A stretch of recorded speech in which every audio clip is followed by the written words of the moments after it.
There are several types of mobile applications that could be considered in the malware category. Mobile adware, which may gather much information about the end user, including their location, the networks they've connected to, the contacts on their device, and so on. It might be malware that's designed to generate premium rate traffic and income for the attacker, or it might be spyware, which eavesdrops on the user of the device and collects information from that device.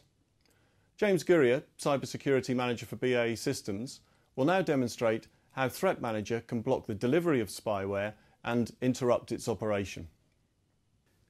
In this demonstration, we will show how malware can be used by an attacker to both steal phone data and take control of that device. We will then demonstrate how Mobile Threat Manager prevents such attacks from happening and keeps the phone safe. Here we see that the user has been sent an email recommending a new and legitimate travel site. This is just one example of a social engineering approach used to persuade users to access malicious apps. The user clicks on the link and starts downloading the application.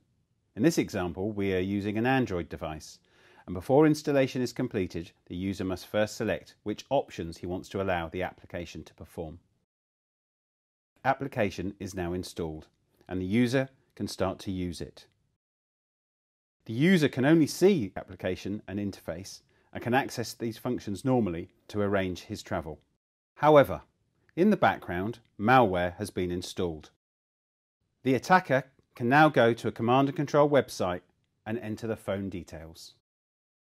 The attacker then has a range of options to choose from in order to exploit the device.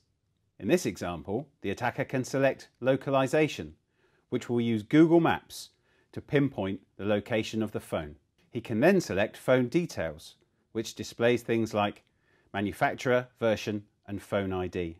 He can select call list, which presents details of all calls made on that particular device. He can select contact list, which displays contact information and addresses of everybody held on that particular device. Clearly, preventing targeted zero-day attacks is very difficult to stop, but most malware signatures are known and therefore would be blocked by MTM. Malware can be installed on devices through a number of methods. Once installed, attackers have arbitrary access to device functions and phone data. Mobile Threat Manager protects against malware by checking all download requests against a best-of-breed malware watch list and blocking access to any malware sites that it finds. This also applies to malware that has been previously installed on the phone. Mobile Threat Manager will block any attempts to send data from the phone to the malware source. We have now shown how Mobile Threat Manager not only protects your device but also your data in transit, and should be considered a major component of your organisation's mobile security strategy.